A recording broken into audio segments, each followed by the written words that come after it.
Национальный центр «Россия» – пространство гордости за свою страну и людей, которые в ней живут. Аналогов ему в мире нет. Здесь работает постоянная экспозиция «Путешествие по России». Это наглядная демонстрация достижений нашей страны в прошлом и настоящем.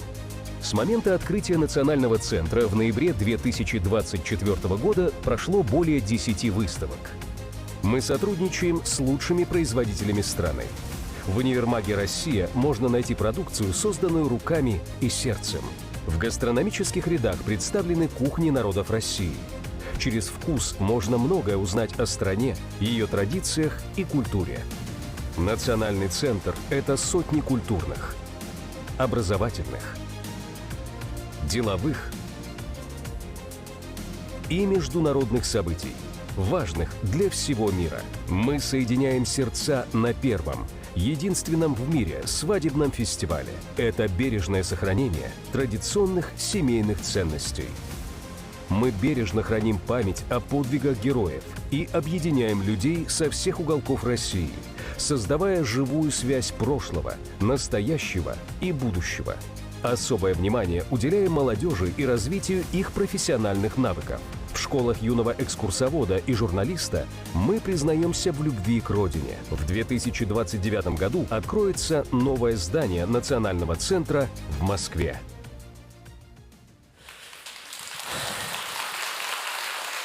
Добрый вечер.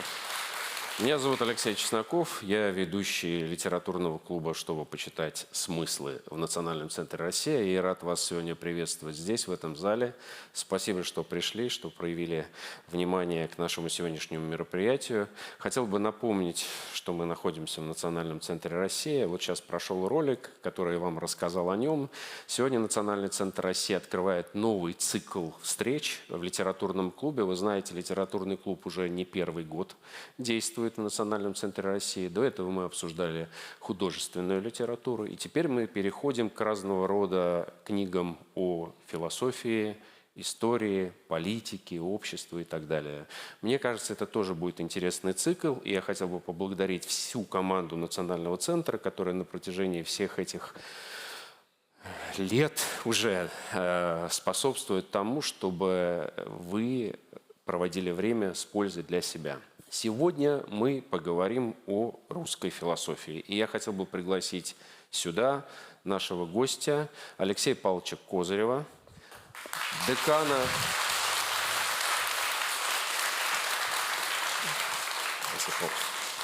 декана философского факультета МГУ, заведующего кафедрой истории русской философии, большого специалиста по русской философии. И для меня это сегодня вдвойне большая честь, потому что ровно 35 лет назад я поступил на философский факультет МГУ в июле 1991 года, и мне чрезвычайно приятно сегодня поговорить о русской философии, вернее, дать возможность Алексею Павловичу рассказать о русской философии, потому что в тот момент, когда я туда поступал, это было одно из самых важных и интересных направлений в развитии философской мысли. Алексей Павлович, начнем? Давайте. Давайте. Я параллельно буду выступать в роли листателя этой самой презентации, и хотел бы сразу сказать, что у нас все структурировано, разложено по полочкам.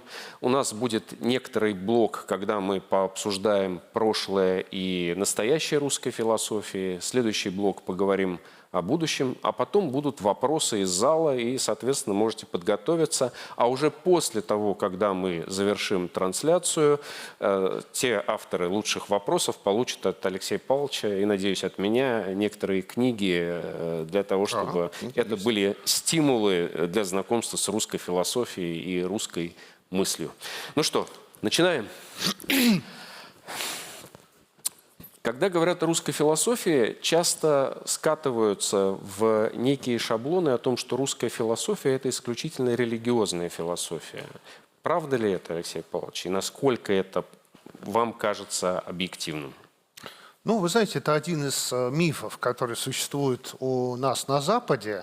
Потому что есть американские журналы «Мысль на Востоке», да, где, вообще говоря, есть фрейм устойчивый. Русская религиозная философия. Если мы попытаемся этот фрейм сломать и скажем просто русская философия, нас не поймут. Скажут, нет, никакой русской философии не существует. Русский вообще не философский народ.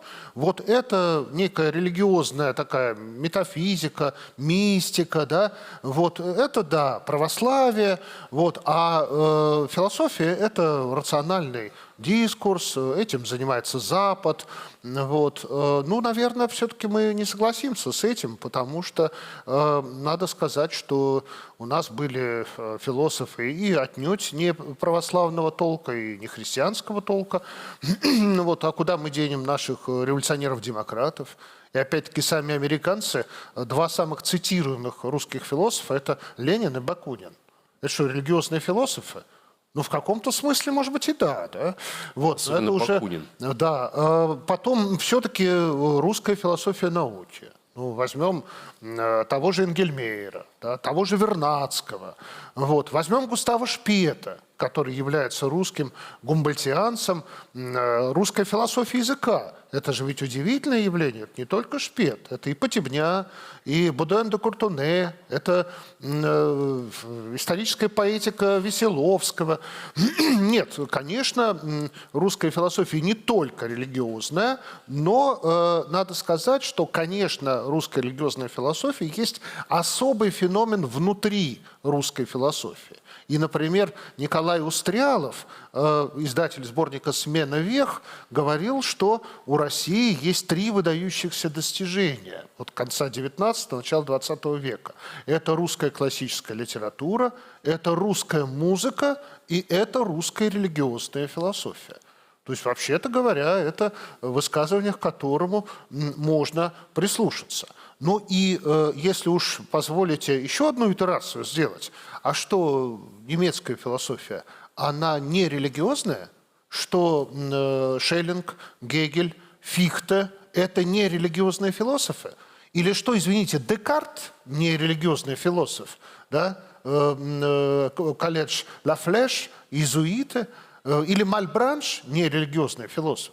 Философия, как говорили славянофилы, рождается из духа господствующей религии.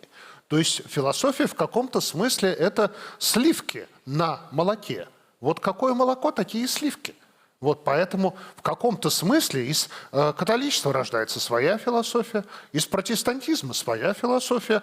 Ну а православие, или то, что мы имеем в XIX веке, дает нам особый способ самопонимания, рефлексии, в том числе и рефлексии по поводу конфессии, по поводу господствующей веры. Мы продолжаем искать истоки русской философии, и продолжаются споры, когда же все-таки началось. Говорят и о том, что это возникло еще в Древней Руси. Говорят о том, что и в Средневековье появлялись русские религиозные мыслители, или появлялись зачатки философской культуры.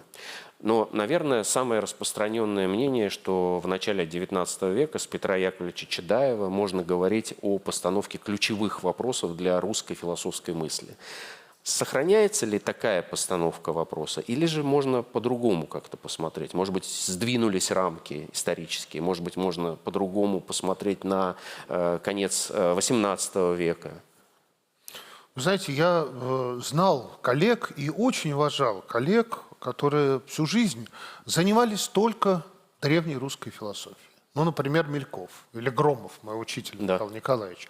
Я знал и знаю коллег, которые всю жизнь занимаются XVIII веком. Ну, Татьяна Владимировна Артемьева, например, в Петербурге. Да? Ну что, они не профессиональные философы? Они философы, доктора наук, очень глубокие. Вот, просто есть такой взгляд сверху, взгляд дилетанта, взгляд сноба. Но когда ты уходишь в предмет, ты находишь и в Древней Руси очень много тем и сюжетов, которые заслуживают философского внимания. Вот многие ли, например, знают про трактат Логика Авиасафа. который открыл выдающийся русский историк науки и философ Василий Павлович Зубов. И опубликовал о нем свое исследование в 60-е годы, да, еще. Вернее, не опубликовал, подготовил. Опубликовала Марья Васильевна уже после его смерти, его дочь.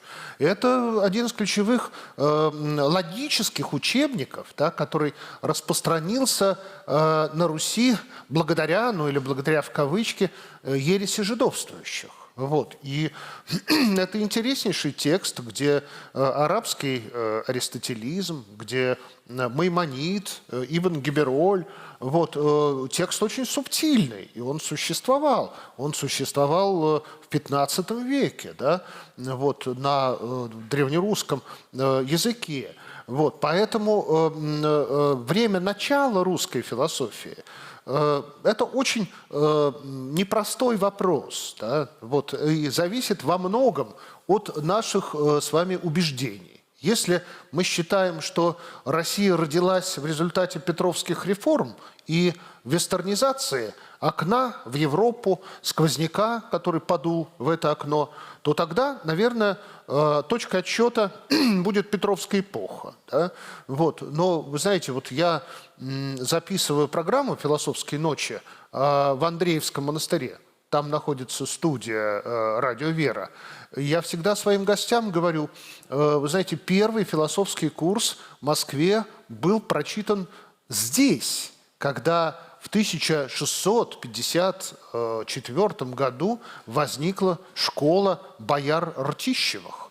И когда Епифаний Славенецкий, вот, Семен Полоцкий приехали в Москву, вот еще до Славяно-Греко-Латинской академии в Москве читался систематический курс по философии. Это 17 век. Да? Вот. Потом философия ведь существует не сама по себе, как только диалектика, а есть еще другие предметы тривиума. Ну, например, риторика. И здесь стоит говорить о учебниках по риторике, которые возникали в духовных училищах, и которые была тесно связана с философским знанием. Ну, вот. Поэтому считать ли то, что было до Петра, предфилософии, до философии или все-таки философии, но которая не была мейнстримной такой формой знания, да, потому что культура была все-таки основана на вере, на церковности, на господстве религиозного мировоззрения, а философия все-таки в европейском смысле есть процесс некой автономизации разума, некого критического мышления. Вот сам по себе вопрос, вот когда мы учились с вами на философском факультете, один из основных вопросов философии – что такое философия? Да. Чем она занимается? И вот все 5 лет, когда я учился, наши преподаватели, вот Владислав Федорович Коровин здесь присутствует, один из моих учителей, да, вот этот вопрос постоянно ставили. А что такое философия? Есть разные понимания философии, есть разные взгляды на философию. Вот, поэтому я все-таки исхожу из того, что мы не можем оставлять вот этот огромный период нашей истории с XI по XVII век. Его нельзя назвать, как это делал Шпет, например, невегласием. Вот, то есть, как младенец мы молчали, выражали себя в невербальных формах философствования. Там тоже можно говорить, можно рефлексировать о определенной мировоззренческой картине мира, которая может быть понята с помощью философского инструментария. Вы знаете, я думал, что мы перейдем к следующему нашему вопросу чуть попозже. Но так как вы упомянули, что «Философские ночи» выходит ваша программа, я вот сделал специальную такую подборку.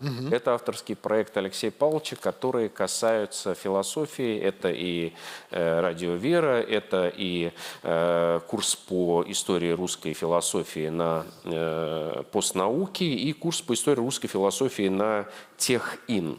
И, конечно, этот вопрос об актуальности тем, связанных с историей русской философии. Почему такой большой интерес, вот такое большое количество проектов? Это же, видно, не искусственно создано. На это есть запрос. И то, что люди сегодня пришли, это тоже показывает. Да, запрос есть. Я вижу это из межфакультетских курсов, которые мы читаем. Вот я как-то читал курс, кстати, название его мы придумали вместе с Дашей Дудиной, которая была нашей аспиранткой. Вот, правда, она не защитилась, ушла в политику. «Ангелы и демоны Серебряного века». И я вот объявил такой межфакультетский курс. Ко мне записалось 120 студентов. Это немного, вот, но они были с 36 факультетов МГУ. Всего в МГУ 42 факультета. Да? И это свидетельствует о том, что на каждом факультете, на почвоведении, на биофаке вот, находились ребята, которым интересна русская культура, русская философия. Я должен сказать, что этот интерес иногда был значительнее и сильнее, чем интерес у студентов философского факультета. Так, кстати, было и раньше, потому Вот, что очень много было ребят с других факультетов, которые интересовались. Можно попытаться объяснить, потому что вообще по всему миру занимаются историей русской философии, но занимаются ей, как правило, на факультетах славистики, а не на философских факультетах, где господствует аналитическая философия сегодня.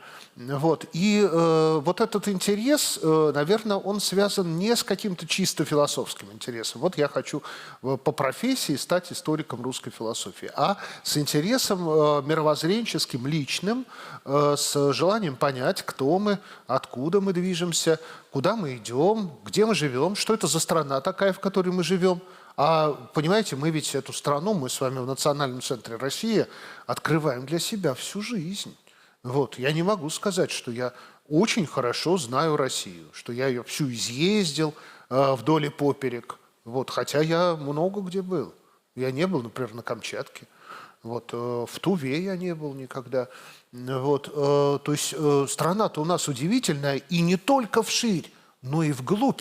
Потому что когда мы начинаем погружаться в какие-то эпохи, в какие-то тексты, мы обнаруживаем там то, что мы не ожидали обнаружить, как та же самая логика Авиасафа.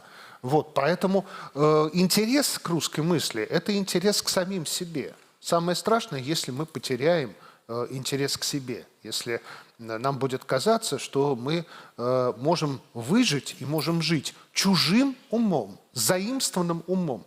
У нас эта проблема уже возникала в истории не раз, когда вместо Библии положили капитал на аналой и решили, что будем молиться теперь новым богам и построим великое будущее. Но вот что-то тут не сработало. Видимо, не нужно было убирать предыдущую книгу, да, как вот президент Соединенных Штатов Америки, прости Господи, который клянется на Библии и на Конституции. Но вот все-таки не спешат убирать, да, не спешат.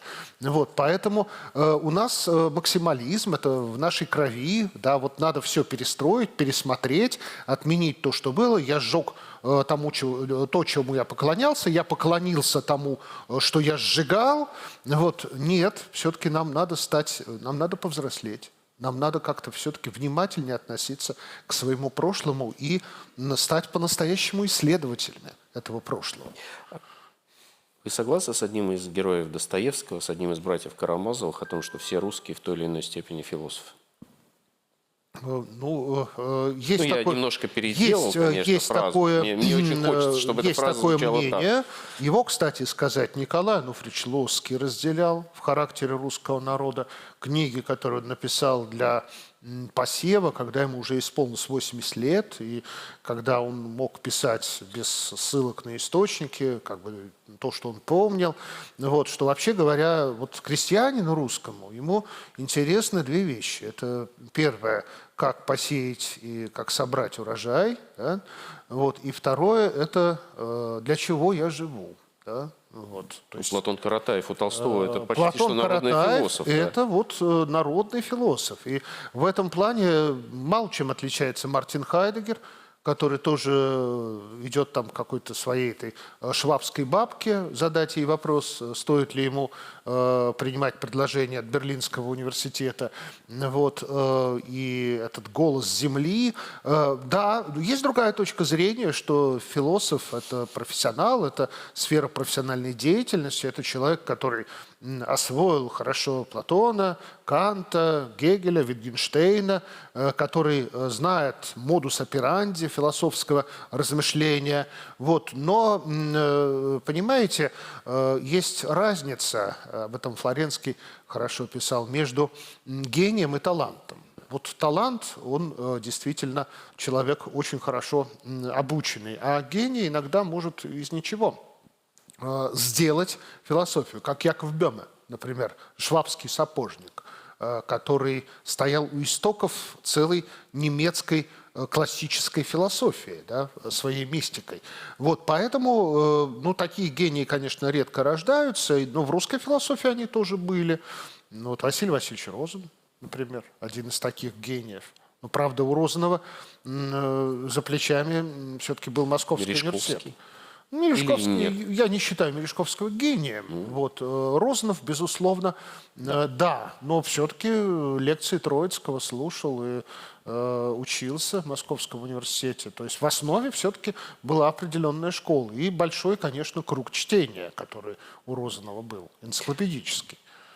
Я сделал некоторую подборку, что россияне думают о философии. Не стал утяжелять презентацию разного рода источниками, но вот следующее, к сожалению, здесь очень мелким шрифтом. Надеюсь, нашим сегодняшним зрителям там видно. виднее. Да, там виднее. Основные три блока. Это академическая дисциплина, это дисциплина или сфера мысли, оторванная от контекста, от жизни, что удивительно, ну, с точки зрения меня, по крайней мере. И это очень высокий порог вхождения в дисциплину, в сферу философии, потому что для этого надо много знать и читать. Вот эти три мифа, можно ли их как-то развеять?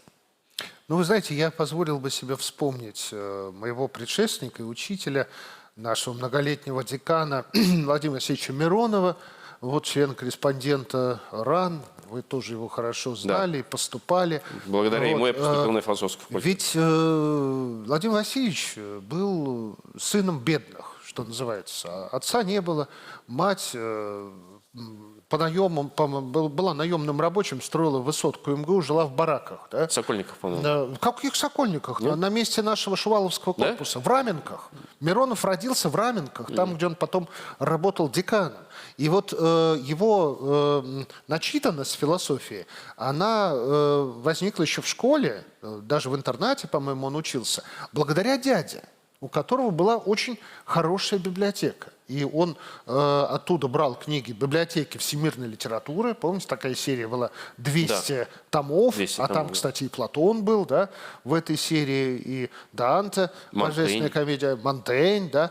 Но он читал и сугубо философские книжки, еще будучи советским школьником. То есть вот хиппи, диски там Битлз, Лед Зеппелин и вот чтение философии. Вот генеалогия, да, это означает, и 3 раза поступал. Да-да-да. Отправляли его то к станку, рабфака, то в армию, то на рабфак, но все-таки человек своего добился. Вот вопрос об академизме, о высоком пороге. Да? Вот, ну подождите, ну если для тебя 3 ступеньки в подъезд высокий порог, ну, может быть, для старика, для хромого это высокий порог, но для молодого человека-то в припрыжку можно эти 3 ступеньки просто перепрыгнуть и вскочить. Вот так же и когда у тебя много сил, когда ты не знаешь, куда их применить, ну, попытайся почитать литературу, что тебе понравится. Может быть, войти не через Канта, не через критику чистого разума, а через Германа Гессе, «Степной волк» или «Игра в бисер», да. Через Томаса Манна, вот, через Пруста, вот, да, даже, понимаете, через Пушкина. Вот у нас же есть наш национальный гений, в котором удивительным образом, гармонически сочетается красота и глубина, тонкость, эротизм и какой-то космический уровень постижения, морального прежде всего. Ведь постижение, оно не в том, что ты складываешь в уме какие-то 4-значные цифры, как иногда нам показывают, числа, как нам иногда показывают в шоу. там, минута славы, а постижение в том, что ты открываешь для себя вселенные. Моральная вселенная – это одна из этих вселенных. Вот Василий Васильевич Розанов говорил, что науки гораздо больше в мальчике, который смотрит на огонь костра и задает себе вопрос, а почему оно горит? Или в юноше, который размышляет о нравственных нормах жизни, чем в ученом, который пишет диссертацию для того, чтобы защитить на степень доктора. Да? Вот, поэтому академизм, мне кажется, это не самое страшное, и порок это не самое страшное. И об этом, кстати сказать, косвенно свидетельствуют прилавки магазинов. Конечно, они у нас не такие большие, как за границей, в той же Франции. Ну, просто несколько другая культура исследовательская. Но все равно, в какой бы книжный магазин вы ни зашли, вы обязательно находите большой отдел философии. И русской философии. И русской философии. Конечно. И в том числе массовой серии, то, что называется «Livre de poche», во Франции книжечка, которую можно взять с собой в тонкой обложке. Вот, я не очень люблю эти книжки в исследовательских целях, потому что там нет комментариев, там нет научного аппарата. Вот, но в плане чтения, первого приближения, первого соприкосновения, почему бы нет? И Бердяев, и Иван Ильин, и... Бердяев читается легко. Это такая легко читается. философская публицистика в основной своей массе. Да? Конечно, есть и глубокие Иван Александрович Ильин, который сначала писал очень сложно, про Гегеля, а потом он решил, что вот давайте попробуем «Поющее сердце» или «Я вглядываюсь в жизнь». Это же очень тонкие размышления. В конце концов, Достоевский. Мы не должны забывать о том, что на Западе больше всего, как о русском философе, говорят именно о Достоевском. И о Толстом. Да, о Толстом, и о Толстом. Да. Мне приходилось, вы знаете, все-таки поездил в свое время и в парижском метро, и в токийском метро видеть людей, которые читают Достоевского. Да? Вот на своем языке, на французском или на японском. Вот, то есть, действительно, это не просто великий писатель, это писатель, который инициировал многие мальштремы, да, мировой мысли, мировой философии, вот, которые родились, тот же экзистенциализм в каком-то смысле родился как примечание к романам Достоевского. То есть можно сказать, что вклад русской религиозной философии в мировую философию – это в том числе и Достоевский? Не в том числе, а, наверное, в первую очередь. Прежде всего. Прежде всего. Достоевский Хорошо. И Толстой. Мне кажется, чрезвычайно важно все-таки перейти к теме, для чего сегодня человеку нужна философия. Это первый вопрос. И русская философия. А потом мы немножко отвлечемся и посмотрим один ролик. А пока Алексей Павлович думает, мне кажется, очень важно еще раз напомнить всем тем, кто смотрит нас в режиме онлайн, нашу трансляцию, что мы находимся в Национальном центре России, и это встреча литературного клуба «Чтобы почитать смыслы», на которой мы говорим о прошлом, настоящем и будущем русской философии. Для чего нужна философия? Да. Вы знаете, мы можем... Она помогает или мешает? Потому что у меня есть ощущение, что некоторым философия мешает. Для чего нужна музыка? Вот можно прожить без музыки? Да. Вот есть люди... Нужно ли? Лишенные музыкального слуха. Есть. Они и среди философов были. Например, Владимир Соловьев не очень любил музыку. Вот, не был музыкально образован, начитан, если так можно сказать, но при этом был замечательным философом. Вот есть вкус к музыке, есть вкус к философии, есть вкус к литературе. Наверное, вкус к философии у людей более задумчивых, более созерцательных, в чем-то, может быть, флегматичных, склонных к медитации, склонных к решению каких-то внутренних задач.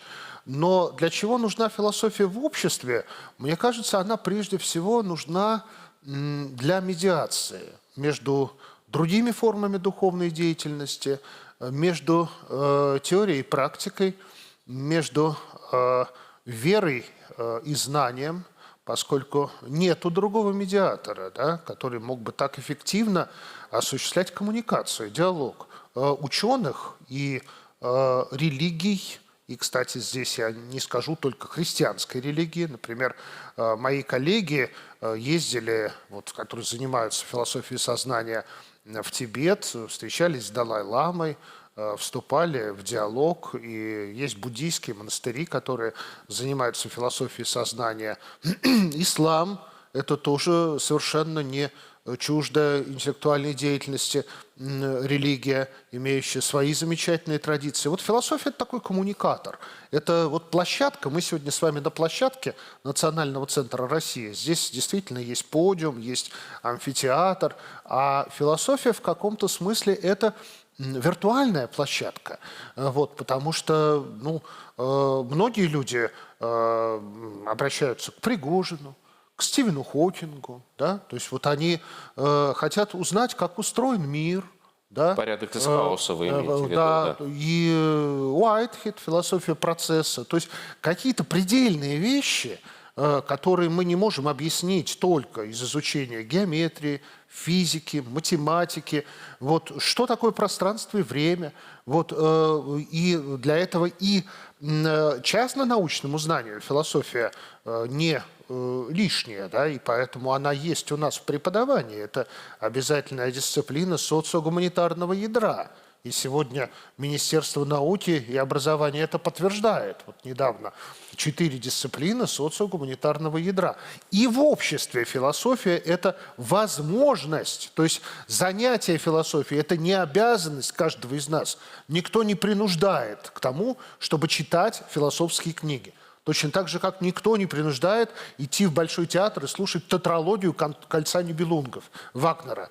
Вот Эвальд Васильевич Ильенков, недавно наш факультет обрел библиотеку Эвальда Васильевича Ильенкова, его наследники нам передали. Но помимо того, что он был выдающимся представителем творческого марксизма в советское время, диалектической логики, Эвальда Васильевича Ильенкова знали старожилы московские, как большого знатока музыки Вагнера. И Аверинцев мне говорил: да, Ильенков, мы к нему с Лосевым ходили Вагнера слушать.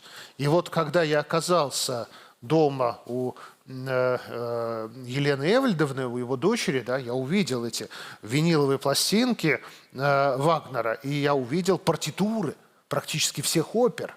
Да? У философа стоят тексты на немецком языке. Вот, никто же не обязывал Ильенкова слушать Вагнеру. Вот ему Вагнер нравился с тех пор, как он, возвращаясь с фронта в 1945 году, повез с собою в качестве трофея из побежденной Германии виниловые диски с вагнеровскими Это отец операми. имеете в виду? Это сам Эвальд Васильевич. Сам Эвальд Васильевич. И у него на таможне эти диски отобрали. Ему не дали ввести в СССР, да? Чего люди везли в качестве трофея? Ну, понятно, часы, там, украшения, драгоценности. А Эвальд Васильевич Вагнера вез. И потом он эти диски как бы восполнял. Там есть своя история, как они к нему приходили в советское время. Эвальда Васильевича не стало в 1979 году. На минуточку, да? Вот, поэтому нет обязанности слушать Вагнера, нет обязанности заниматься философией. А, кстати сказать, Вагнер – это не только композитор, но и философ. И он оказал большое влияние на Ницше. Предисловие к текстам Вагнера писал Алексей Федорович Лосев на русском языке.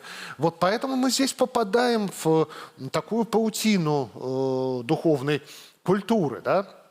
Где мы сами выбираем себе траектории, и иногда в этой паутине мы можем застрять, а иногда все-таки можем прорваться к свету, к тому, чтобы философия для нас была не самоцелью, а неким орудием построения своей жизни. Вот, все-таки в этом, наверное, ее задача. И поэтому, когда кризисные времена наступают, вот не случайно в 18 году Франк написал «Смысл жизни», Трубецкой написал, Евгений Трубецкой «Смысл жизни», в 26-м Франк написал «Смысл жизни». То есть вот это понятие, оно есть в философии. И марксизм, который считал, что основной вопрос философии, что первично, материя или сознание, ну, боже мой, ну какая разница, что первично?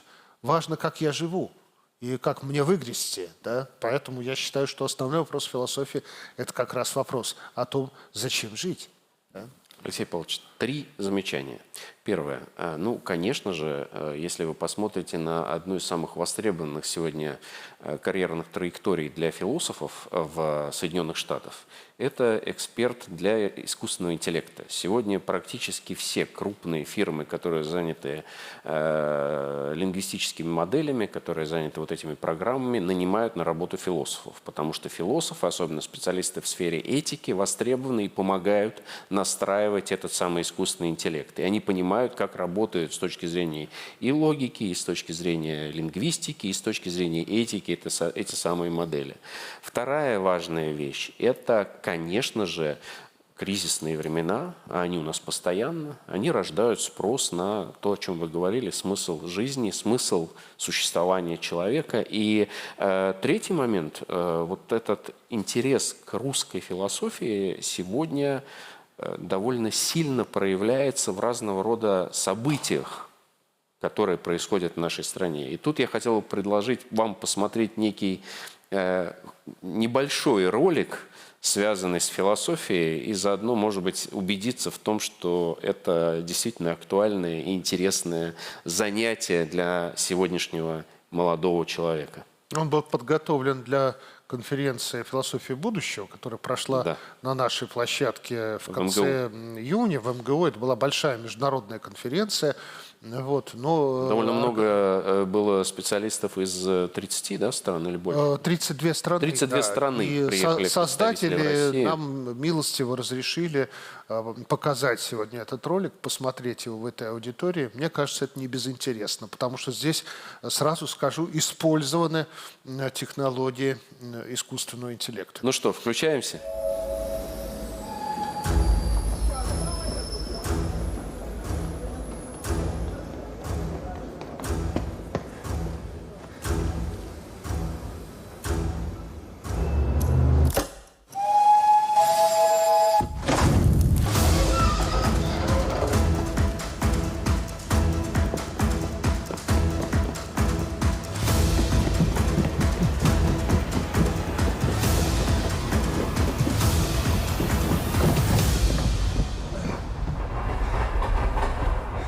Надеюсь, личные вещи в порядке. Рад, что вы успели. Предъявите билет. Да-да, сейчас.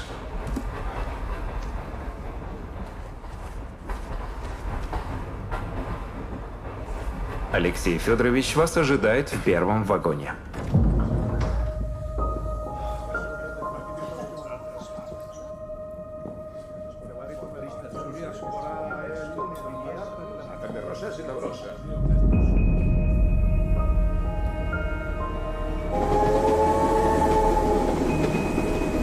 Молодой человек, вам лучше не останавливаться. Спасибо.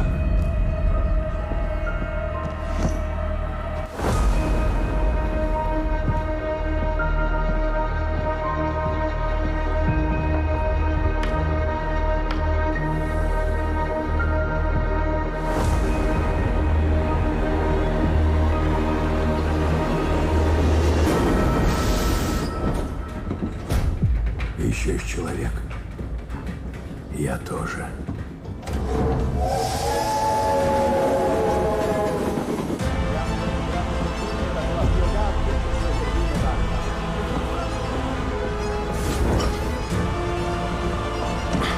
Простите.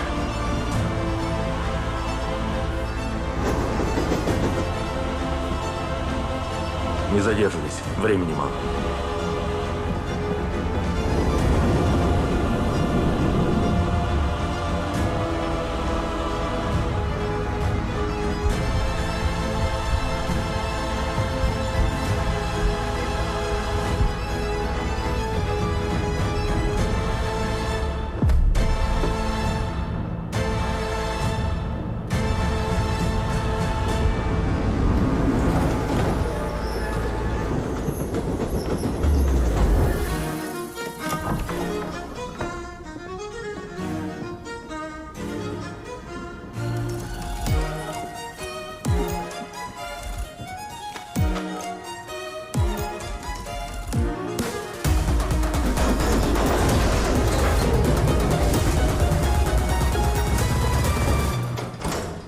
Если путь закрыт, это не путь. Долг требует жертв.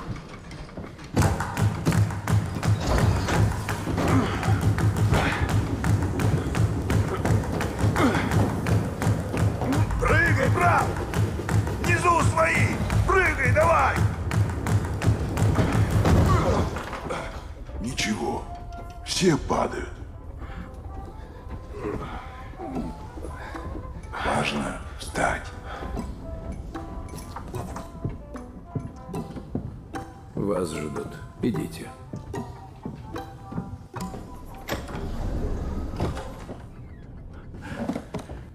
Я нашел вас. Нашел, значит, достоин. Мысли — это движение. Не останавливайся. Двигай мысль дальше. Иди к истине. Быстрее. Истина — это не точка. Истина — путь.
Спасибо.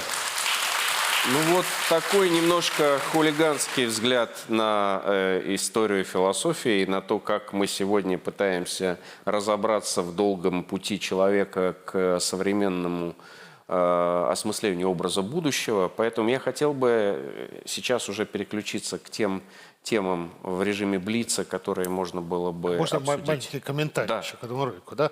На самом деле, когда я показал его Елене Аркадьевне Тахо-Годе, нашему профессору, Надо все-таки рассказать, Да. не все знают, кто и это. она является, по сути, единственным наследником Алексея Федоровича. Алексея Федоровича, поскольку Азалия Бековна, тетя ее, умерла в прошлом году.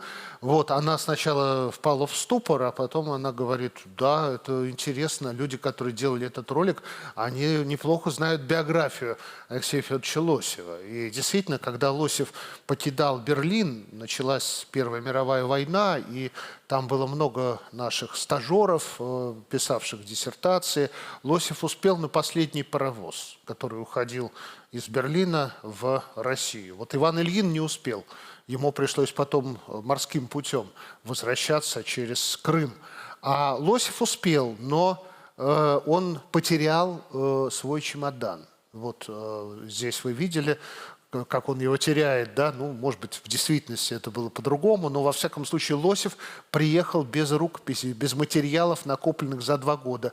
Единственное, что у него было в кармане куртки, это либретто той самой тетралогии Вагнера на немецком языке. Да? Вот. Но ничего, Лосев потом восстановил, закончил Московский университет, много раз еще в своей жизни и ГПУ конфисковывал архив, и в 1941 году дом горел под немецкими зажигалками, где Лосев жил на Арбате, но оставил колоссальное наследие философское. Так что здесь действительно есть определенное назидание. Несмотря на новые технологии, все-таки фильм транслирует смыслы, которые действительно есть. Феномен русской философии очень коротко. Вот сейчас для вас сегодняшний день русской философии, в чем заключается ее феномен, феномен интереса к ней и, возможно, какой-то феномен, связанный с ее отношениями с миром? Да, вы знаете, Алексей Александрович, вы совершенно правильно говорите феномен, но когда мы говорим о человеке, мы говорим феномен, вот каждый из них это по-своему феномен, да, Лосев, Бердяев, Лоский, Чадаев, Мамардашвили, Ильенков.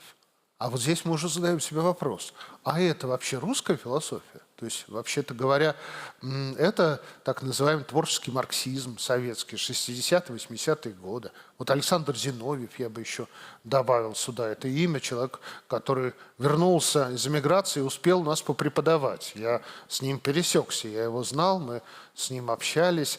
Вот, то есть где границы? Здесь очень выборочно, мы не могли всех где границы разместить. русской философии? То есть, а вот Русская философия, где Россия, как и Россия, она нигде не заканчивается. Современные вот наши философы, вот мой коллега Вадим Васильев, который сейчас выпустил книгу «Начало философии», это русская философия? Я считаю, что да. Он заведует кафедрой истории зарубежной философии, но он ведь пишет по-русски, и пишет о философии, и высказывает свое отношение ко многим явлениям мировой культуры, в том числе и явлениям не только вербальным, но и, например, музыкальным и живописным. Вот, поэтому я бы сказал так, что это тоже большой вопрос, где границы русской философии. Мы уже сегодня сказали, что это не только русская религиозная философия, которую, кстати сказать, нельзя свести к православной, потому что многие русские религиозные философы, в церковном смысле, еретики. Соловьев, его экуменизм, да? Отец Сергий Булгаков, которого обвинили в софианской ереси. Да? Но с точки зрения философии, welcome, мы никого не отсекаем, мы не говорим, что там Булгаковым нельзя заниматься. Русский марксизм. Потому что, это да, он, философия. допустим, русский марксизм, да. Тот же Булгаков был русский марксист, он начинал как легальный марксист. Марксизм был не просто модой, это в каком-то смысле было интеллектуальным трендом 90-х годов 19 века и начала нулевых. Переход от марксизма к идеализму. Это же целый интереснейший процесс. Вот какая самая научная книга Бердяева? Вот Бердяев не защитил диссертации, он не закончил университет, поскольку его в ссылку отправили, да, вот, из Киева. Но субъективизм и индивидуализм в общественной философии Михайловского – это самая научная книга. Ее можно было вполне защитить в качестве магистерской диссертации. А она написана на марксистской подложке. Да? Потому что все, что потом писал Бердяев, это, в хорошем смысле поток сознания. То есть вот, а вот эта книга, она написана очень выдержанно, очень четко. Вот, поэтому русский марксизм – это, конечно, тоже русская философия. Я вспомню хорошо нам с вами знакомого академика Теодора Ильича Зермана, на столетии которого я поднимал бокал. Вот он дожил до 102,5 лет, который уже после того, как ему исполнилось 90, написал огромную книгу «Оправдание ревизионизма», где вот именно то, что в советское время ругали как антимарксистское, вот он показал, что, скажем так, критический подход к марксизму, в том числе и в русском легальном марксизме. У меня до сих пор хранится приглашение Теодора Ильича на 90-летие, им лично подписанное. Приходите, мы с вами выпьем по стопочке коньяку и поговорим о Булгакове. Да?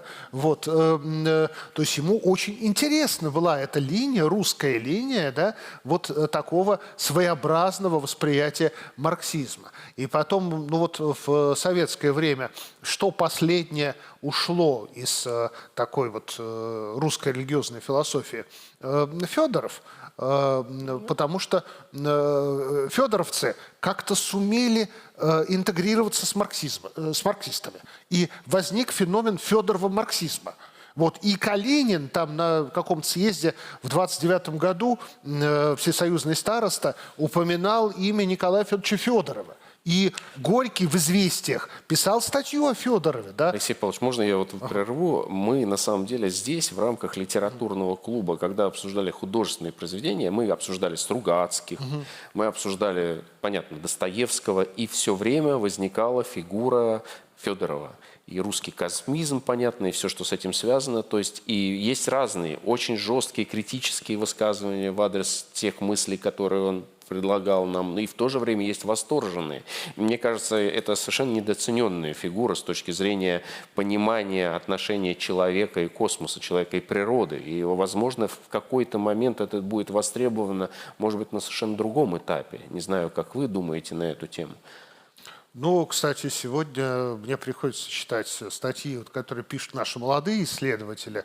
Вот одна из статей, недавно мною прочитанных, была посвящена проблеме цифрового бессмертия, Да. что сейчас востребовано в сети, вот, создание клонов усопших, и некоторые люди за это готовы платить деньги, загружается так называемый цифровой след, что человек оставил, да, с ним можно вступить в диалог, он отвечает, может быть, даже видео этого человека. Ну, на мой взгляд, это кошмар кошмарный, это жуть и ужас, да, но что вот таким образом федоровские идеи могут преломиться, да, «Весь я не умру», «Душа в заветной лире», да, вот, ну, в те времена о таком даже и думать нельзя было. Вот, поэтому Федоров, конечно, относится к сфере таких утопистов, которые рождают из своей утопии некий социальный инжиниринг, да, то есть возникает что-то,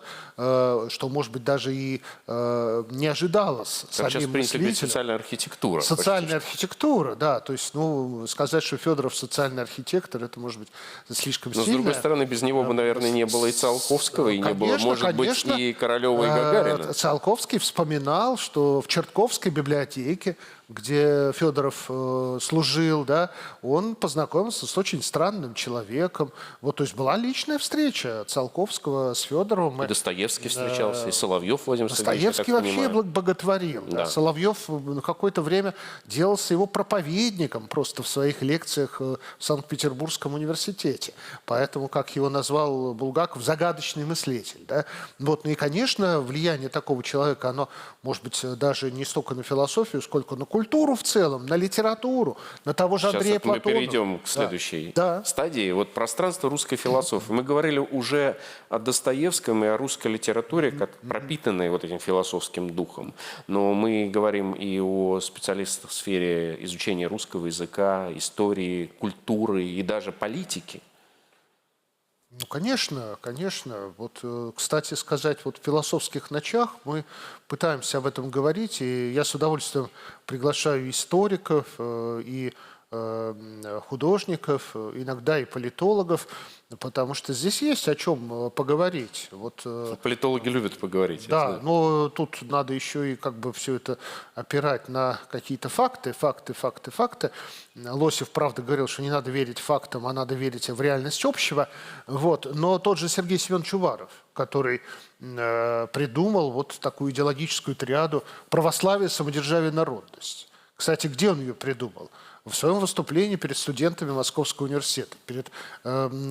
Это, по сути, была доктрина образования. Это не была государственная идеология, а это было, как вот надо воспитывать студентов, да, Московского университета. Я хотел бы напомнить, что в то время министр просвещения как-то один сказал, что польза от философии неизвестна, а вред вполне может быть. Да, польза от философии сомнительна, а вред возможен. Да. Но я просто хочу сказать, что очень близко. тот же Уваров переписывался с Шеллингом, был философом и, вообще-то говоря, создал журнал Министерства народного просвещения, ЖМНП, где стали публиковаться научные статьи на русском языке.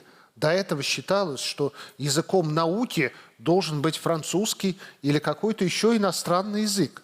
Вот, кстати, у нас тоже такая тенденция недавно была, когда Scopus и Web of Science, да, царил над нами. Двуглавый орел такой. С одной стороны Scopus, с другой Web of Science.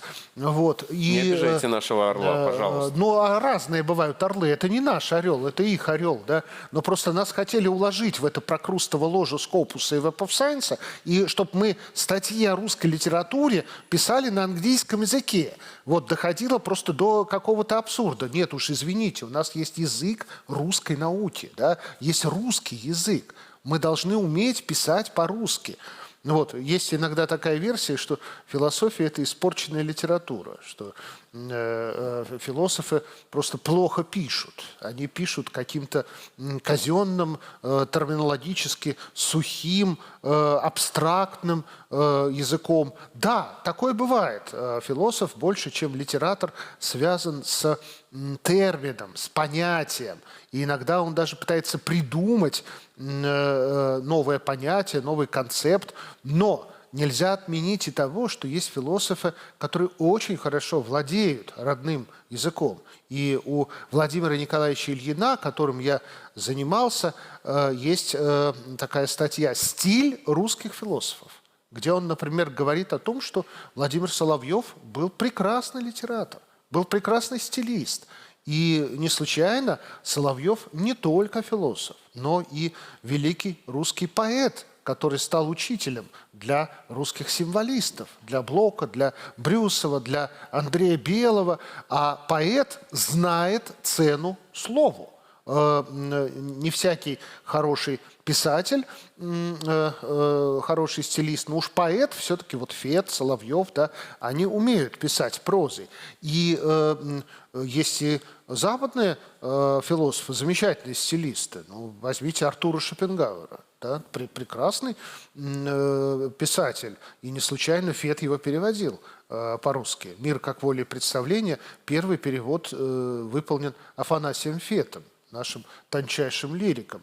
Поэтому, конечно, эти пространства пересекаются. И когда мы говорим литературоцентризм русской философии, вот то, что отличает русскую философию, это литературоцентризм. Ну, извините, ну, а что Сартр не был писателем, Габриэль Марсель не был писателем, Альбер Камю не был писателем. Мне кажется, дело не в том, что важнее литература или философия, а в том, что внутри философского языка тоже есть своя поэтика. Трогает или не трогает. Вот Розанов, он много экспериментировал над языком. Он сначала писал тяжелую философскую прозу.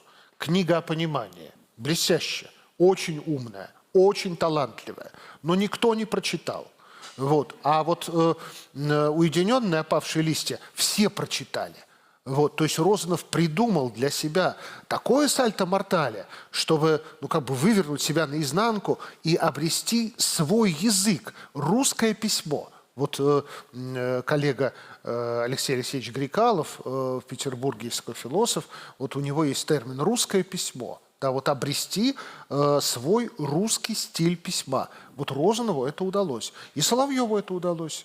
И надо сказать, что один из жанров русской философии – это философская литературная критика.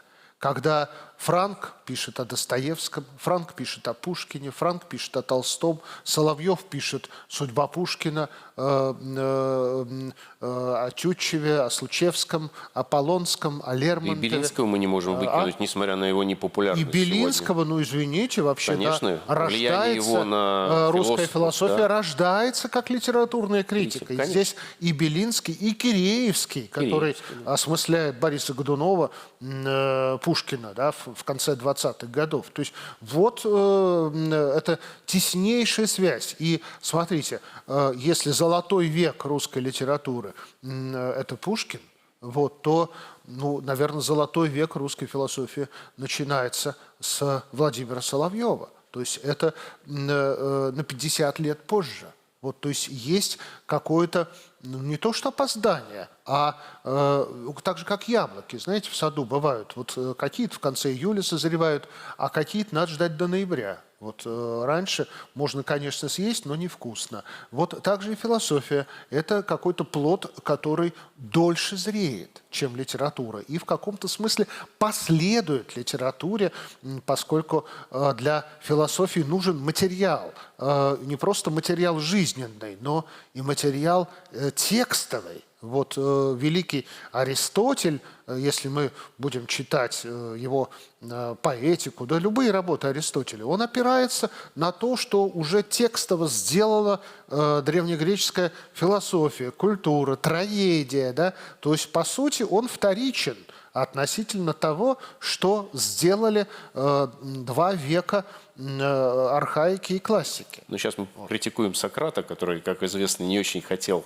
и не очень любил тексты и письмо. Но не будем об этом. На самом деле, конечно, это такое ироническое замечание. Мы видим на сегодня интерес к философии со стороны властей. И, конечно же, возвращаемся к тем самым истокам, которые я уже называл, Чедаеву, когда первое столкновение вот этого философского произведения, философического письма и власти произошло в тот момент, когда необходимо было предъявить некое осмысление, что мы сделали и что мы должны сделать для того, чтобы нас не забыли, чтобы мы были субъектом. Вот сегодня есть тоже такое противопоставление. Я не буду возвращаться к середине XIX века и к Хомякову с его соборностью, к Киреевскому и к славянофилам и западникам, которые, возможно, заложили в истории русской философии вот эту важную конфликтную линию. Потому что, мне кажется, вот философская культура, она возникает тогда, когда есть некие конфликтные зоны. Вот эти вот противопоставления школ, противопоставление позиций, когда мысль не течет без сопротивления. Этому нас учили, собственно, на факультете, этому учат всегда, когда мы говорим о каких-то более глубоких вещах. И вот на сегодня вот те самые темы, которые касаются нашего будущего, нашего восприятия роли государства, роли политики, роли истории. Что сегодня думают философы, те, кого можно отнести к русской философской школе? Вот мы говорили о Сикацком, мы говорили о нескольких молодых, да, недавно ушедший по дорогам, он хотя немножко о другом говорил, но все-таки это было какое-то осмысление вот этих современных тенденций. Ну, я думаю, что прежде всего философ все-таки осмысляет не современные тенденции, он осмысляет вот те пространства, которые мы здесь с вами зафиксировали. Он А разве это не современность? Он осмысляет материал культуры, который приходит к современности, но который все-таки как пирамида уходит в прошлое. Поэтому поставить философу задачу быть философом будущего, но для этого, вообще-то говоря, есть другой тип мыслителя, есть тип пророка. И есть философы-пророки. Вот Константин Леонтьев, например. Да. Достоевский в определенном смысле. Ну, где-то и Соловьев. И Соловьев в 3 разговорах. Да. Да. Ну, ничего хорошего, в общем-то, они особенно там не напророчили. Вот. Бывают и негативные поэтому, пророки, если не только позитивные. Философу поручить, вот ты нам, давай, сочини, вот, сотвори там образ будущего, госзаказ, да, вот, понимаете, я вот как-то общался, давно это еще было, я не был еще исполняющим декана, с одним из представителей администрации президента, вот, потому что тогда один товарищ из бизнеса как-то очень пытался продвинуть философию, но в своих целях и в своих интересах. Особнячок там где-то отжать в Москве. Вот. И этот человек из администрации... Мы со времен Фалеса знаем, что да, отжать что-то это очень хорошая для вещь, философа хорошая Он история. говорит, я понимаю, что вы, философы, ну вот то, что нас интересует, ну это где-то 5% из того, чем вы занимаетесь. Но на самом деле мы же не будем разбираться, что вы там делаете в логике. Вот. Нас интересует, российский бизнес нелогичен. политическая философия, да, вот действительно понимание истории, да, философии истории. Вот. И власть вполне вправе ждать от философов каких-то ответственных и осмысленных высказываний, в том числе и прогнозов. Не того, что так действительно будет, а того, что так может быть. Да?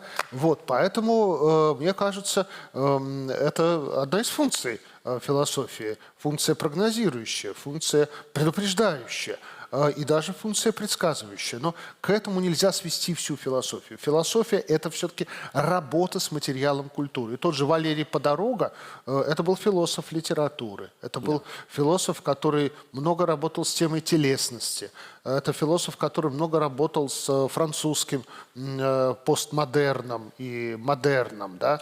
Вот, я к нему с большим уважением отношусь. Ну, я, кстати, могу сказать, Алексей Павлович, извините, что перебил, и тот же Подорога, вот когда я тоже работал в администрации президента, мы его приглашали, и мы с ним советовались, мы хотели понять вот этот нерв, как человек, который работает с теми форумами, о которых вы говорили, чувствует то, что не чувствует власть. Потому что для власти, понятно, что мы сейчас можем и о Платоне поговорить, о предыдущих итерациях, но для власти понимание философами многих процессов чрезвычайно важно. Я, к сожалению, вынужден потихоньку сворачивать наш такой диалог и переходить к вопросам, но я очень быстро попытаюсь остатки презентации вам предъявить, чтобы зафиксировать некоторые позиции для нас чрезвычайно важные. 5 книг, которые выбрали вот Алексей Павлович, я немножко помогал по истории русской философии. Очень коротко, может быть, минута буквально, Алексей Павлович. Почему Да, важно? ну, Бибихин. Кроме Зиньковского и Шпета, которые классики в каком-то смысле в оппозиции находятся, то есть одна более такая светская, лаичная версия истории русской философии, прозападная. Зиньковский как раз наоборот пытается увидеть религиозность даже у представителей революционного народничества. А вот 3 автора – это просто мои старшие наставники, коллеги с Сергеем Михайловичем Половинкиным и Сергеем Сергеевичем Харужем. Мы очень много общались. Харужий сейчас невероятно популярен в Китае. Там даже на Хайнане открыт центр синергийных исследований, и была конференция к 5-летию его смерти. Я вот ездил. Вот, переведены многие книги его, в том числе, которые по-русски не существуют, его китайские лекции. Ну, Бибихин – это секретарь Лосева, это человек, который из филологии пришел в философию, и у него нет обязательств перед цехом философов. Вот, я помню, когда Александр Федорович Грязнов пришел на его лекцию по Витгенштейну, он потом держался за голову и кричал: «Ну так нельзя! Он же ничего не понимает». Да? Вот Грязнов был профессиональный философ, аналитический философ. А Бибихин вторгся туда как чужак и начал, что называется, ворочать какими-то глыбами свои мысли. Но потрясающее качество. Он каждую свою лекцию писал. У него не было импровизации. Казалось, что он импровизирует, но у него был готовый текст. Потом эти тексты сложились, и его вдова выпустила очень много книг. Это не расшифровки, как Мамардашвили. Это авторский текст Бибихина. И это, конечно, лаборатория, атмосфера мысли. Каждый из этих авторов – это, безусловно, философ, да, включая Половинкина, и Шпета, и Харужева. Это прикосновение к философии в чистом виде. Но именно эти книги посвящены истории во многом, истории русской философии. Поэтому, мне кажется, вот эта серия, я не могу ее не показать, это, я считаю, такой научный подвиг целого коллектива авторов. И Салам Керимович Гусейнов, директор Института философии, Петр Щедровицкий и Борис Исаевич Пружинин, главный редактор «Вопросов философии». Более 35 томов. Философия России первой половины XX века. Вот, то есть это такие монографические тома, не столько произведения самих философов, сколько исследования о них, в том числе и исследования современных, прежде всего, современных философов. Ну, кстати, еще есть серия «Про и контра», в которой тоже очень много томов, посвященных русским философам. Мы ее не включили, чтобы не утяжелять. Журналы? Да, журналы. Очень много журналов, в которых можно прочитать вот интереснейшие статьи русской «Вопросы философии». Это классический журнал наш. Классический журнал. Да. Вот 2 журнала специально посвященных русской философии. Это питерский Сан Саныч Ермичев и московский Владимир Витальевич Сидорин, главный редактор, «Отечественная философия». Ну и журнал «Оттиск», который вот первый номер только вышел под моей редакцией. Может быть, кому-то даже достанется. Сегодня у нас есть несколько экземпляров. Журнал современной мысли. Вот в свое время я пытался издавать журнал «Сократ», журнал современной философии. 5 номеров вышло. Вот, но там не было как бы поддержки, чтобы продолжать. Вот мы пытаемся сделать что-то новое. Это не только философский журнал, вот это журнал мысли. Вот, но посмотрим. Вот первый номер посвящен проблематике ценностей. Вот, вот такой вот журнал. Да. Ну что ж, вопросы и ответы. Картина Нестерова «Философа». Да? Да. Известная картина, кстати, великого выдающегося русского художника Нестерова, на которой изображены Флоренский и Булгаков. Если кто-то хочет, может прочитать, они много интересного написано. Вот я смотрю, там руку тянут. У нас правило такое: справа один вопрос и слева один вопрос. Но, пожалуйста, в режиме блица 1 минута на ответ. Хорошо. Так бывает. Говорите. Здравствуйте. Я хотела спросить, мы сейчас живем на переломе эпох, когда одна эпоха заканчивается и начинается новая. Как вы считаете, нужна ли сейчас новая философия? Или мы должны повторять все старое только и там оставаться? И как вы считаете, новая философия, вот она будет создана в России, как все предсказывают, она будет создана академическими ли учеными? Или же она будет создана другими людьми? Спасибо. 1 минута, Алексей Павлович, Я на такой думаю, вопрос. что в твоей новизне родная старина слышится, как старообрядцы сказали Александру II, когда он подписал указ о освобождении крестьян. Нужна философия. Новая она будет или старая. В философии всегда сочетается новое и старое. Философия, на мой взгляд, родилась один раз. Она родилась в Древней Греции. И мы продолжаем жить в этой философии. Вот. Все модификации, которые мы имеем, философия Возрождения, немецкая философия, русская философия, это продолжение вот этой линии Парменида, Гераклита, Платона, Аристотеля, тем более, что греки нам не чужды.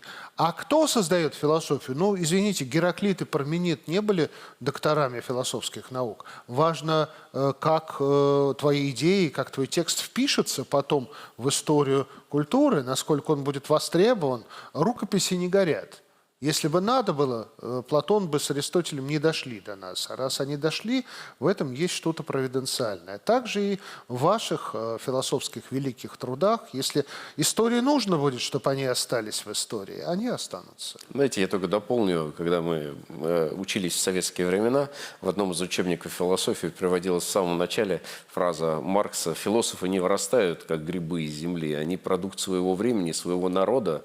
Поэтому, собственно, вот и к народу вопросы. Потому что без народа философы не смогут презентовать то, что они там надумают. Да.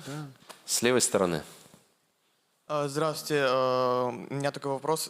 Я не слишком образованный человек, но я много стараюсь читать. Но я могу наблюдать то, что, вот, например, Гоббс, переживший британскую гражданскую войну, трясется, как бы она не повторилась, и задается вопросом, что нужно сделать для того, чтобы она не повторилась.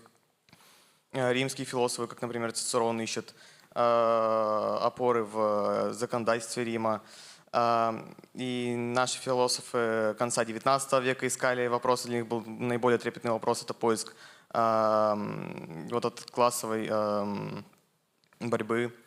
Я бы хотел сказать, как вы думаете, каким основным вопросом нашей философии, какой основной будет вопрос нашей философии сегодня, и как вы думаете, что влияет на постановку этого вопроса? Ну, я уже сказал сегодня, что, на мой взгляд, основной вопрос – это смысл жизни. Я бы еще сказал и образ тоже, да? Вот, вообще философии как таковой. А что касается нашей философии, вот, ну, один из важных вопросов, как ни странно, вопрос, поставленный нашим президентом. Является ли Россия самостоятельной и самобытной цивилизацией? Вот, то есть этот вопрос принят по умолчанию, но, видимо, нам нужны аргументы для того, чтобы мы говорили об этом не просто декларативно, а действительно могли сформулировать, в чем особость нашей цивилизации и что мы можем предъявить миру, как сегодня, так и завтра. Потому что я очень надеюсь, что мы выживем, Россия выживет и укрепит свои позиции, а значит, у нее будет продолжение ее миссии. Да? Я не сторонник слова «мессианство» применительно к нашей политике, его иногда используют, да? Но нашей миссии. Вот. Поэтому это один из важных вопросов, то есть самопонимание нас как страны цивилизации. Вот. Я бы добавил, знаете, мне кажется, чрезвычайно важно, мы находимся в Национальном центре России. Здесь нам рассказывают о том, из чего состоит Россия. Выставки проходят, мероприятия. Но вот одна из наших задач – ответить, а для чего Россия и что она миру несет. Потому что это выставкой не обеспечить. Для этого нужны вот эти площадки, на которых задаются эти вопросы и получаются разные ответы. Порой прямо противоположные, сталкиваются разные интересы. Мне кажется, вот эта чрезвычайно важная функция философии, она позволяет не просто найти смысл жизни каждого человека или смысл жизни нации, да, как цивилизация, о чем говорил Алексей Павлович. Мне кажется, это чрезвычайно важно для того, чтобы мы поняли, а для чего мы существуем как общество. Потому что общество – это все-таки, возможно, или вот сообщество, мы говорили о соборности, да, вот какие-то внутренние силы, внутренние связи, как они формируются. Это невозможно без философии, без вот этого вот осмысления. Психологи это могут помочь с точки зрения какой-то своей специализации, но они не говорят о смысле, они говорят об инструментах, техниках. Давайте вот вы, пожалуйста, будьте любезны.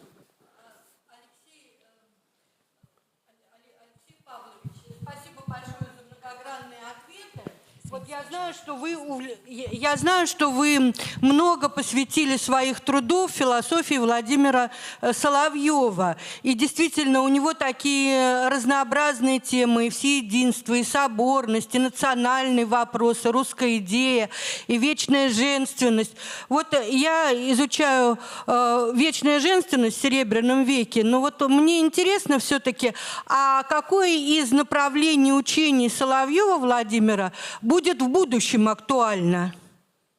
Ну, я бы считал, что неплохо прочитать «Оправдание добра», да, и тема права и нравственности, тема социального государства. Вообще у нас в Конституции записано, что Россия – это социальное государство, но не все знают, что одним из первых теоретиков социального государства был именно Владимир Сергеевич Соловьев. И идея права человека на достойное существование в русской философии – это соловьевская идея.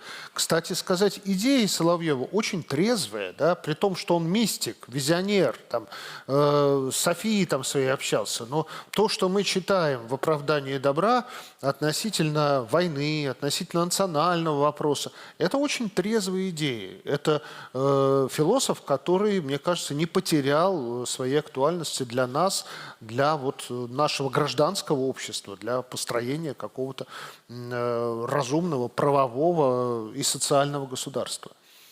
Спасибо. Вопрос. Спасибо большое. Спасибо. Вот, спасибо большое. Спасибо. Так. Добрый день, Василий Заградинов. Спасибо большое за интересный разговор. Я бы хотел спросить тоже в контексте, наверное, отчасти предыдущего спикера, вот про русскую религиозную философию и в той части, которой она критиковала или пыталась критиковать модерн за чрезмерное увлечение рационализмом и игнорирование идеального. И сегодня этот мотив, он слышал не только в философии, но и в публицистике разного рода, и проникает в государственную политику в том числе. И вопрос такой к вам, как философу, большому знатоку этого вопроса: можно ли такие идеальные категории с помощью инструментов того же модерна, права главным образом, в действительности реализовывать? Или такая задача, она доступна только другими способами, и если да, то какими? Спасибо. Спасибо, Василий. Да, такой непростой вопрос. Да. Я вспоминаю, как некоторые из наших авторов пытались перенести на русскую почву идею американской мечты. И возникла даже такая концепция, концепт русской мечты. Да. Вот. Ну, мечтать мы можем, грезить мы можем, да, но совсем не обязательно наша мечта обязана воплотиться в жизнь. Да. Поэтому я бы здесь связал категорию идеального с категорией нормы, вот, социальной нормы. Потому что, по сути, в обществе идеал работает как норма. Вот. Норма – это и есть идеал. Только если мы норму понимаем не в позитивистско-прагматическом представлении, как средняя арифметическая, там, средняя температура по больнице, да, как у Жванецкого, нормально Григорий, отлично Константин, да, когда они там по 300 взяли. А если мы понимаем норму как образец, как эталон, как то, что должно быть, да, то тогда новым смыслом насыщается и понятие правовая норма. Да? Вот. Поэтому, мне кажется, вот этот модус операнди, конечно, реальная политика должна оперировать не категорией идеала. Да? Вот, потому что идеальных людей, наверное, не бывает. И идеал может привести нас к ситуации диссонанса, расхождения. Нет ничего более идеального, чем большевизм, да? Вот, чем такой радикальный марксизм. Материя – это совершенно идеалистическое понятие. Да? Вот, оно не существует как таковое. Да? Коммунизм – это идеал. Вот. Ну вот, мне кажется, так. То есть Следующий вопрос. Да. Это вынужден, иначе время у нас поджимает. Это самое опасное. Правильно. Да. Алексей Павлович, Алексей Александрович, здравствуйте. Меня зовут Владислав. И вот вопрос, который я хотел задать. Сегодня наша эпоха стремительно меняется. То есть в каком-то смысле происходит новая техническая революция.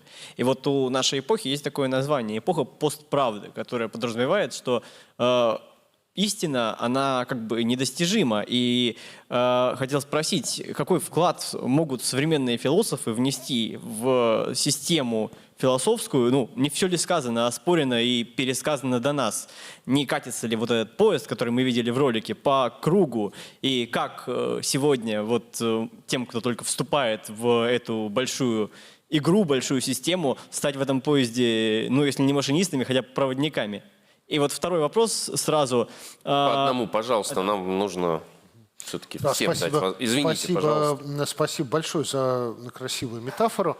Вот, ну, мы видели с вами, что все-таки там сначала был паровоз, потом Сапсан, да, потом еще как бы новое поколение поездов. Вот. В мысли все, к сожалению, не так оптимистично. То есть если в технике есть прогресс и скорость увеличивается, да, то в мысли совсем не обязательно следующее поколение будет мыслить лучше предыдущего, а мы будем умнее Платона. Да? Вот. Поэтому вот вопрос цифровых технологий скорее должен стоять перед нами, как сделать так, чтобы не поглупеть. Вот.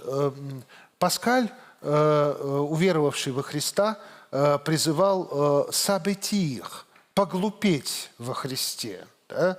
Ну, во Христе, может быть, и можно поглупеть, а вот в искусственном интеллекте не хотелось бы утратить навыки сочинения текста, да, рефлексии, композиции. Все это сделает искусственный интеллект.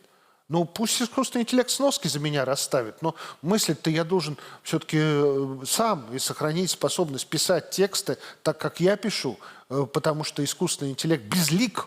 Вот в чем, пусть он даже не безлик, но безличен он совершенно точно. Да? Вот поэтому основной вопрос этого цивилизационного вызова – как нам не поглупеть? Вот. Ездить по кругу, да ничего страшного. Розанов говорил, все в философии, как в географии. Запад, восток, юг и север. В принципе, новой стороны света мы с вами не изобретем. Вот. Можно ездить по кругу, но главное не поглупеть. Надо постоянно велосипед изобретать. Следующий вопрос, пожалуйста. Вот молодой человек тянул руку. Да, давайте. Да, Алексей Павлович, спасибо. Прозвучала важная, мне кажется, мысль о том, что философия возможна как философская литературная критика. Как вам кажется, сегодня на каком материале она могла бы разворачиваться? Спасибо. В том числе, как и философская литературная критика. Ну вот вы сами работаете в этой области как философ, молодой, но уже публикующийся. Вот. Понимаете, ну, может быть, это будут какие-то произведения современной литературы. Вот такой вот писатель Дмитрий Данилов, он говорил, что он поступал на философский факультет, но не поступил и стал писателем. Такое бывает. Фазиль Искандер поступал на философский факультет, его там как-то не очень ласково встретили в приемной комиссии, и стал великим писателем русским, абхазским. Да? Такое бывает. Человек, ну, кто-то с философского факультета выправился потом, да, вот, стал человеком, писателем, да, выбился в люди, что называется. Вот. А литературная критика, вот, ну, возможно ли она относительно современной литературы? Я думаю, что да. Я думаю, что возможно. Вот. Но она возможна и как обращение к вечной классике, перечитывая заново. Вот. И, может быть, и Пушкин должен быть заново прочитан, может быть, и Достоевский должен быть заново прочитан. Вот в Оптиной пустыне проходят дни Достоевского каждый год. В том числе вот мы вспоминали наш молодой коллега Никита Синдюков из Петербурга, который пишет о русской философии, сегодня достаточно ярко пишет, он участвует в этих днях. Ну, очень хорошо, если собирают современных литераторов, писателей, общественных деятелей в том месте, где Достоевский был, который был значимо для Достоевского. Это может быть новая форма бытования традиции в современности. Так, вопрос, пожалуйста. Давайте, коллеги. Давайте вот девушки. Да. Да. Спасибо большое за очень интересную беседу. И вы знаете, вопрос такой. Вот какие ценности формирует сейчас образ России за рубежом? Какие ценности несет наша российская русская философия? И как вам кажется, вот кого из современных философов на Западе читают? Потому что сегодня уже упомянули Харунжева. Спасибо. У нас еще два вопроса будет слева и справа. Так. Какие ценности несет русская философия? Вы знаете, Томас Манн сказал, святая русская литература. Вот, от русской философии тоже знающие люди ждут чего-то подкрепляющего. Вот подкрепляющего человечность в человеке. Вот как ни странно, но Россия видится людям, которые нас знают, нас любят, нас ценят, как страна с очень серьезным зарядом личности, вот этого личностного космоса. Я это говорю не понаслышке, потому что вот последний раз был в Европе в мае этого года, вот, и, например, конференция, посвященная литургическим формам искусства, где о Кандинском там делался доклад, да, и не случайно европейцы обращаются вот к таким формам искусства, которые подпитаны русской культурой, да, потому что они находят в ней утверждение человечности. Так, девушка, пожалуйста, микрофон.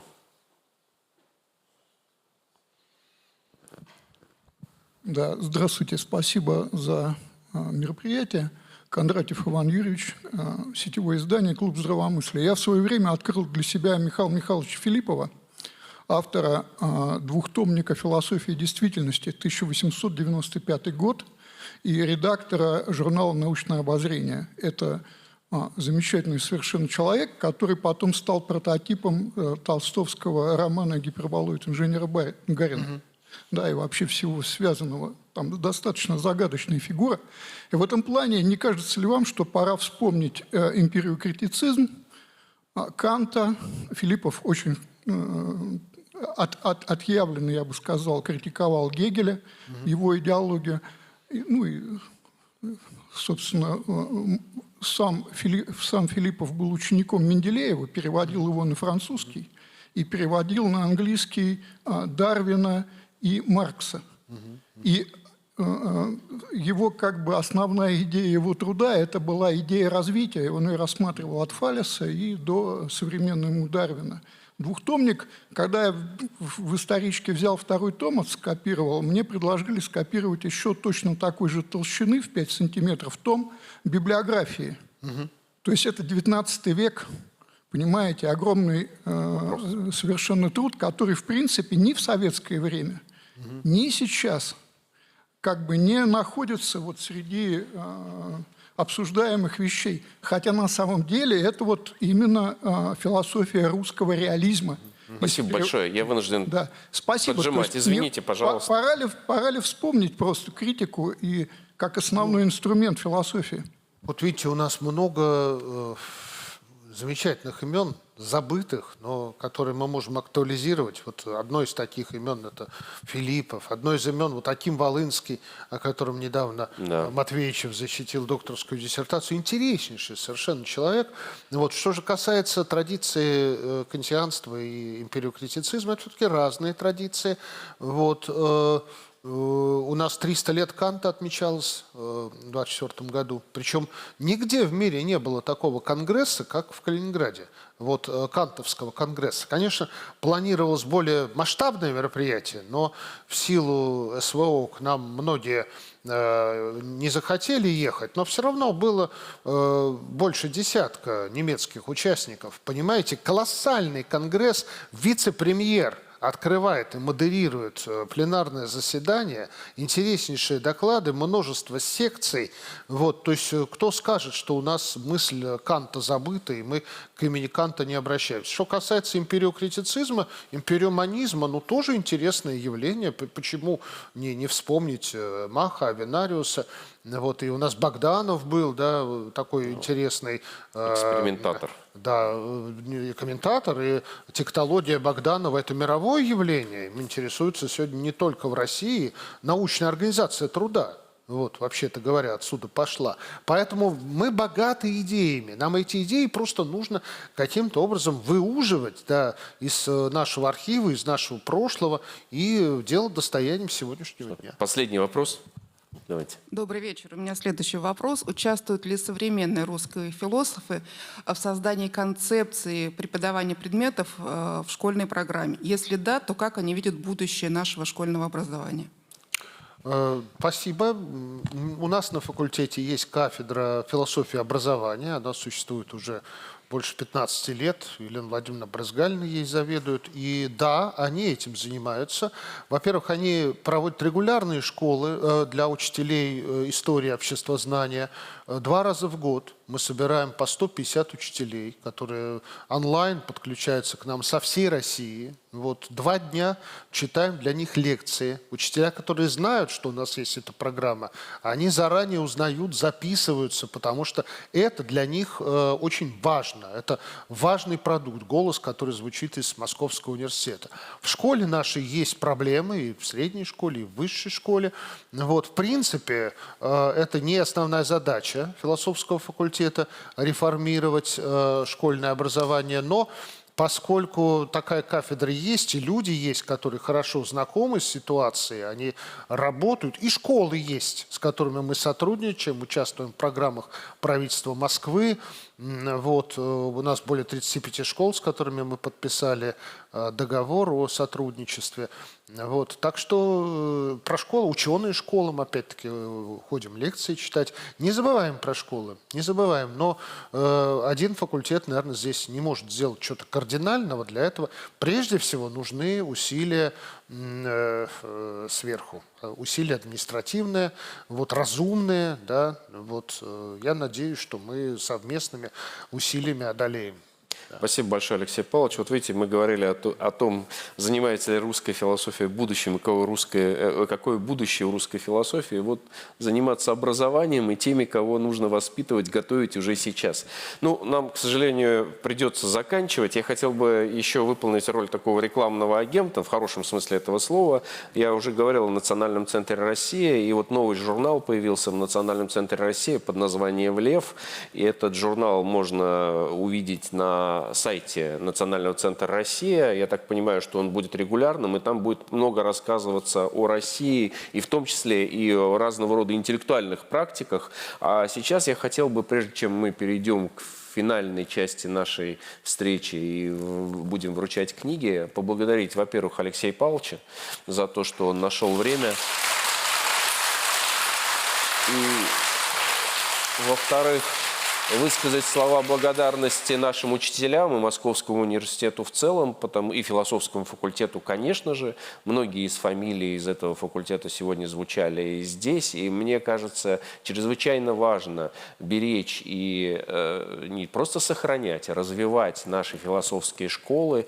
И это один из залогов сохранения того самого духовного суверенитета, о котором сейчас много говорится. Спасибо, конечно же, вам всем, кто пришел сегодня сюда и уделил время такое драгоценное в наши дни, потому что философия, конечно же, это одно из тех занятий, которые позволяют чувствовать себя радостно. Спасибо.